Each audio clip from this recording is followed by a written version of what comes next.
I am so happy.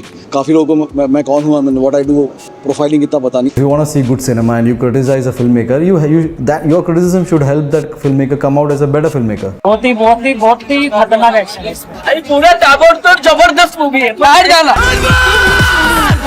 दिसंबर के पूरे महीने पर सेट की तरह कब्जा करके बैठी पुष्पा 2 के सामने किसी भी एक्टर, डायरेक्टर, प्रोड्यूसर की गूदे में इतना दम नहीं था कि वो इस फिल्म से सीधी टक्कर ले सके। लेकिन 20 दिसंबर 2024 को मलयालम सिनेमा से एक ऐसी फिल्म आती है जिसे पहले केरला की सबसे ब्रूटल फिल्म बताया जाता है, लेकिन धीरे धीरे ये फिल्म इंडिया की सबसे ब्रूटल फिल्म बन जाती है। जब ये फिल्म हमने रिलीज की दिसंबर 20 तारीख को, तो हमने कहा था कि ये केरला की सबसे वायलेंट फिल्म है।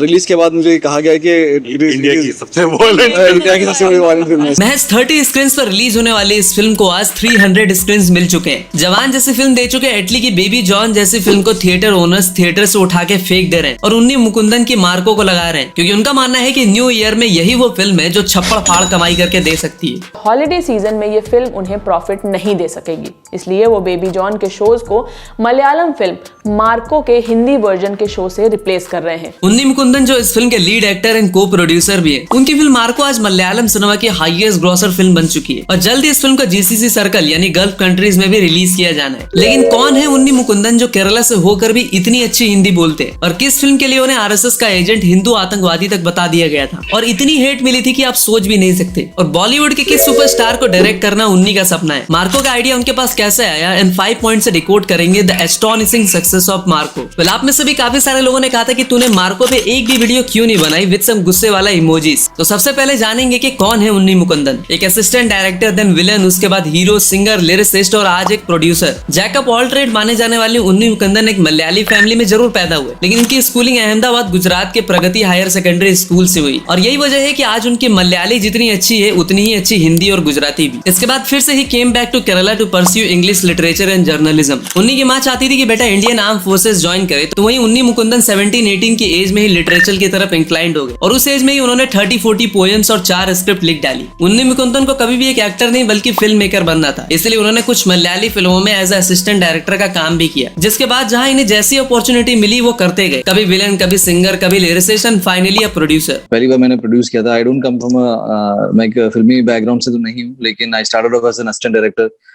फिर पहली फिल्मों में मैं विलन का काम करता था, फिर उसके बाद हीरो बना, उसके बाद I became a singer, lyricist हुआ, and then I eventually became a producer. 2012 में बॉम्बे मार्च जैसी फिल्म में इन्होंने मलयाली सुपरस्टार ममूटी के साथ स्क्रीन शेयर किया। तो वहीं मल्लू सिंह जैसी फिल्म से इन्हें केरला ऑडियंस भी ठीक से जान पाई और ये फिल्म 100 डेज तक थिएटर में चली। उसके बाद उन्होंने मलयालम सिनेमा से बाहर निकलकर तेलुगु में जनता गैरेज जैसी फिल्मों से तेलुगु डेब्यू भी किया और 2017 में आई अचायंस एज अ लिरिसिस्ट और सिंगर का भी काम किया। लेकिन 2021 में उन्नी की एक ऐसी फिल्म भी आई जिसको लेकर बहुत ही ज्यादा कंट्रोवर्सी भी हुई और वो फिल्म थी मेपार्डियन। इस फिल्म के लिए उन्नी को आरएसएस एजेंट और हिंदुत्व टेररिस्ट का टैग भी मिला। बात कुछ बड़ी नहीं थी, दरअसल इस फिल्म में आरएसएस की सेवा भारती का एम्बुलेंस दिखा दिया गया था, बट कुछ लोगों को ये बात भी बुरी लगी थी कि फिल्म का हीरो हिंदू क्यों है और फिल्म में हनुमान जी की प्रतिमा क्यों दिखाई गई है। देखो, केरला में कम्युनिस्ट गवर्नमेंट है, जिसकी वजह से सिनेमा भी वहाँ वही दिखाती है जो गवर्नमेंट चाहती है। ऐसे में यह फिल्म कुछ लोगों की गले की हड्डी बन गई थी, बट फिर भी यह फिल्म हिट साबित होती है और इस फिल्म के डायरेक्टर विष्णु मोहन को नेशनल अवार्ड भी मिलता है। उन्हीं पर यह भी एलिगेशन लगते हैं कि इस फिल्म को प्रोड्यूस करने के लिए उन्हें एक पॉलिटिकल पार्टी ने पैसे दिए, बट उन्हीं बाद में बताते हैं कि उन्हें इस फिल्म को प्रोड्यूस करने के लिए अपना घर भी प्लेस करना पड़ा था और अगर ये फिल्म पिट जाती तो वो केरला इंडस्ट्री में बाकी कभी भी फिल्म नहीं बना पाते। कुछ सिमिलर कंट्रोवर्सी उन्नी मुकुंदन की मल्लिकापुरम, जय गणेश जैसी फिल्मों के साथ भी हुआ।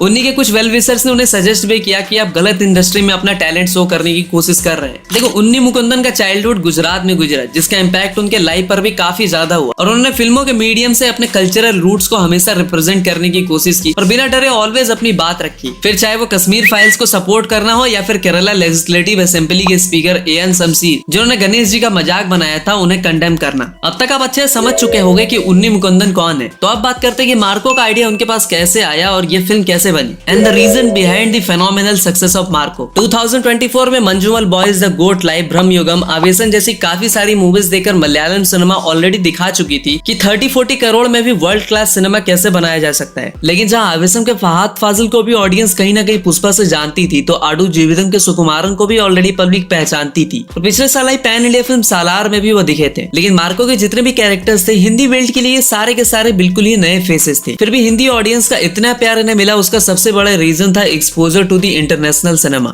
एक टाइम पर इंडिया में ब्रुटैलिटी नाम की चीज से सिनेमा को बिल्कुल ही दूर रखा जाता था। सिचुएशन ऐसी थी कि 16 में गब्बर के हाथ काटने के बाद ब्लड का एक ड्रॉप भी गिरते हुए नहीं दिखाया गया था, क्योंकि मूवी मेकर्स का परसेप्शन ऐसा था कि फिल्मों को फैमिली ऑडियंस देखने आती है तो हम ब्रुटैलिटी फिल्मों में कैसे दिखा सकते हैं। इस मिथ को सबसे पहले तोड़ा राम गोपाल वर्मा ने 2010 में आई फिल्म रक्त चरित्र से। इस फिल्म में उन्होंने जिस लेवल की ब्रुटैलिटी दिखाई दैट वाज एक्स्ट्रा ऑर्डिनरी। उसके बाद इंडियन ऑडियंस ने पहली बार जब Terminator 2, 300, wrong turn series, GOT, John Wick, Red वगैरह देखी तो उन्हें समझ में आया कि भाई ब्रूटल फिल्मों का भी एक जॉनर होता है जो कि इंडिया में उस टाइम पर मिसिंग था। इसके बाद केजीएफ, पुष्पा जैसी फिल्मों ने भी स्टोरी के साथ वायलेंस एंड ब्रुटैलिटी को बहुत ही सही तरीके से ब्लेंड करके पब्लिक को दिखाया। फिर जाकर संदीप रेड्डी वांगा जैसे डायरेक्टर ने एनिमल जैसी फिल्म लाकर कहीं ना कहीं वायलेंस एंड ब्लड बाथ वाली फिल्में इंडिया में किस लेवल पर बनाई जा सकती है वो भी दिखाया। और पैंडेमिक के टाइम पर तो भाई पब्लिक ने भर भर के नेशनल इंटरनेशनल कंटेंट कंज्यूम किया, जिसकी वजह से पोस्ट पैंडेमिक पब्लिक ने स्टार, बिग प्रोडक्शन कंपनी के नाम से ज्यादा कंटेंट को प्रायोरिटी दी। और मैं आपसे ही पूछता हूँ कि जब आपके किसी फ्रेंड ने मार्को के बारे में आपको बताया था कि भाई गांव फाड़ एक्शन है और ब्रुटैलिटी तो इस फिल्म में ऐसी है जो तूने सोची भी नहीं होगी, तो क्या आप ये सर्च करने बैठ गए थे कि अरे इसका डायरेक्टर कौन है, सिनेमेटोग्राफर कौन है, किस प्रोडक्शन कंपनी के बैनर में बनी है फिल्म, हीरो वगैरह कौन है? नहीं ना,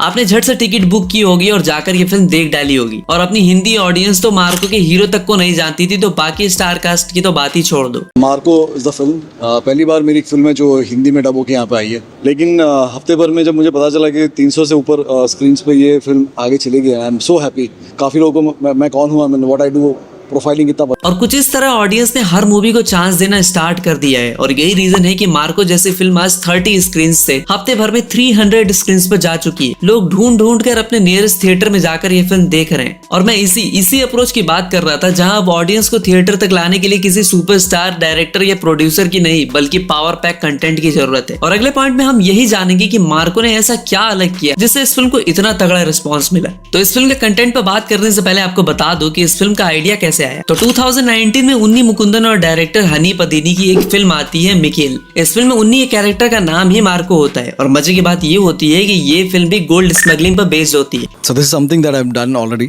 5-6 years back, I'd done a movie called Mikhail, and I'd played a part called Marco in it. So me and Hanif Adeni, the writer-director, thought it definitely has a sequence, a possibility of getting a sequel done. Over the period of time, we were convinced that this is the right time to go ahead with the project. And we got in touch with Sharif Mohammed, who's the producer of this film. देखो, मार्को में violence and brutality is like a soul of this film. इस film के कुछ scenes तो भाई ऐसे थे कि उसे एक आंख बंद करके देखना पड़ रहा था। खासकर वो बच्चे का सिलेंडर लेकर भेजा फ्राई कर देने वाला सीन, हाथ डाल के कलेजा निकाल लेने वाला सीन, अरे मुंह में उंगलियां देकर मुंह फाड़ देने वाला सीन। इसके अलावा भी कुछ ऐसे डिस्टर्बिंग सीन्स थे कि मैं अभी भी हैरान हूँ कि सेंसर बोर्ड ने इस फिल्म को ए सर्टिफिकेट भी कैसे दे दिया। एक टाइम के लिए लगा कि ये कोई मूवी नहीं, मस्त मॉर्टल कॉम्बैट चल रही है और अपना हीरो एक एक करके सबको फैटेलिटी दे रही है। देखो, वायलेंस तो एनिमल किल सालार में भी दिखाई गई, बट उन फिल्मों में violence against women, children, animal बिल्कुल भी नहीं दिखाई गई थी। और मार्को में तो भाई पहले सीन में ही कुत्ते का जबड़ा फाड़ दिया जाता है, बच्चे की मुंडी को इंडियन गैस के सिलेंडर से अदरक की तरह कूच दिया जाता है, एक आंटी के मुंह में उंगली डाल के फाड़ दिया जाता है, छोटे से इन्फेंट बच्चे को उल्टा लटका के ले जाना। मतलब इस तरह का एक्सपीरियंस इंडियन ऑडियंस को पहली बार मिला था। मतलब इतनी ज्यादा क्रुएलिटी और violence against children, animal and women शायद ही पहले दिखाया गया होगा। वेल, अगर आप ऐसी कोई फिल्म जानते हो तो कमेंट में बताना। इस तरह के jaw dropping action and violence scenes के लिए मार्को की 100 डेज की शूटिंग्स में से 60 डेज एक्शन फिल्मिंग के लिए दे दिए गए थे। फिल्म की सिनेमेटोग्राफी अगर आपने ध्यान से देखी होगी तो काफी सारे सीन्स हमें फिल्म के लीड यानी मार्को के नजरिए से दिखाया गया है। जैसे कि काफी सारे सीन में जब वो सामने वाली पार्टी को खचाखच काट रहा होता है तो ऐसा लगता है कि ऑडियंस खुद वो काम कर रही है। और इस फिल्म की सिनेमेटोग्राफी चंदूर सेल्वराज ने की थी। फिल्म का वो हॉल वाला सीन या कॉरिडोर में जहाँ सारे विलन्स कॉकरोच की तरह आते ही रहते हैं, रुकने का नाम ही नहीं लेते। ये काफी सारे आइकॉनिक सीन ही इस फिल्म के सक्सेस का सबसे बड़ा रीजन भी है।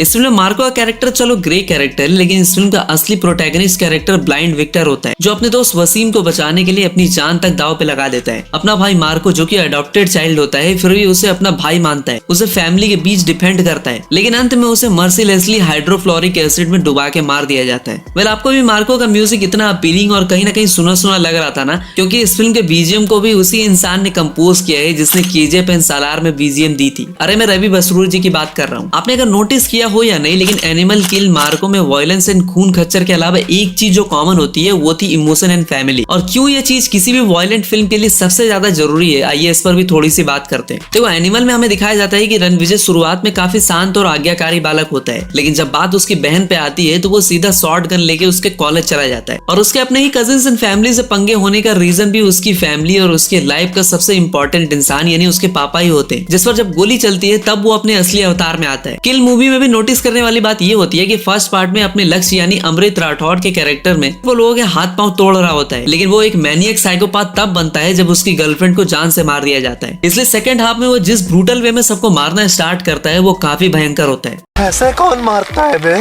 रक्षक नहीं, राक्षस हो तुम। किल का वो सीन जहां असिस विद्यार्थी के खोपड़ी में आग लगा दिया जाता है, भाई साहब मैं उठ के खड़ा हो गया था उस सीन को देखने के बाद। मार्को भी सबका यमदूत तभी बनता है जब उस फिल्म का विलन साइरस उसके घर में घुस के उसकी पूरी फैमिली को इतनी ज्यादा ब्रूटल वे में मारता है और सिर्फ मार्को को जिंदा छोड़ देता है वो सब देखने के लिए। और एनिमल हो, किल हो या फिर मार्को, ये सारे कैरेक्टर अपनी फैमिली को एवेंज लेने में ही ऐसा खून खच्चर मचाते हैं और उनके पास एक स्ट्रॉन्ग रीजन भी होता है। और इसीलिए पब्लिक भी इस तरह की action packed full on brutal फिल्मों की थोड़ी सी वीक स्टोरी होने के बाद भी कनेक्ट कर लेती है और उन्हें ये खून खच्चर लीड कैरेक्टर के पर्सपेक्टिव से बिल्कुल ही सही लगता है। एक और नोटिस करने वाली बात ये भी है कि ये सारे कैरेक्टर बदला लेने से पहले सीवियरली इंजर्ड होते हैं और इसके बाद भी वो अपना अल्फा मेल वाला स्वैग दिखाते हैं और विलन की ठुकाई कर देते हैं और इसी वजह से पब्लिक को काफी ज्यादा थ्रिल भी मिलता है। और कहीं ना कहीं अपने फैमिली को प्रोटेक्ट करने वाले ये सारे रेफरेंसेस महाभारत के भीष्म पितामह जी से इंस्पायर्ड है, जिन्होंने आजीवन अपने परिवार की रक्षा करने का प्रण लिया होता है। अगर आप भी इससे एग्री करते हो तो वीडियो को लाइक करो एंड शो योर सपोर्ट। देखो unlike other film industry, Malayalam cinema में फिल्मों को बहुत ही कम बजट एलोकेट किया जाता है और इसलिए ये फिल्में केरला में तो अच्छा बिजनेस करती हैं, लेकिन केरला से बाहर जाकर नहीं कर पाती। इसी साल मंजुमल बॉयज जैसी मलयाली फिल्म जिसने एक महीने के भीतर ही 200 करोड़ का कलेक्शन कर लिया था, उसे जस्ट 20 करोड़ के बजट में बनाया गया था। प्रेमालू जैसी मलयाली फिल्म जिसने 150 करोड़ का कलेक्शन किया था, उसे भी महज 3 करोड़ के बजट में बनाया गया था। फहद फाजिल के आवेशम जैसी फिल्म को भी बनाने में सिर्फ 30 करोड़ खर्च हुए थे। मार्को जैसी एक्सपेरिमेंटल फिल्म जो कि क्लास सिनेमा के लिए जानी जाने वाली इंडस्ट्री में एक प्योर मास मसाला फिल्म होती है, उसे 30 करोड़ के बजट में काफी रिस्क लेकर बनाया गया था। Primarily because a lot of money was invested and it's not the kind of cinema that kind of comes out of Malayalam cinema. So I was quite skeptical that it might get attention from outside Kerala, but within Kerala it might get these red flags kind of thing. But stunningly, it opened with the biggest numbers in my career.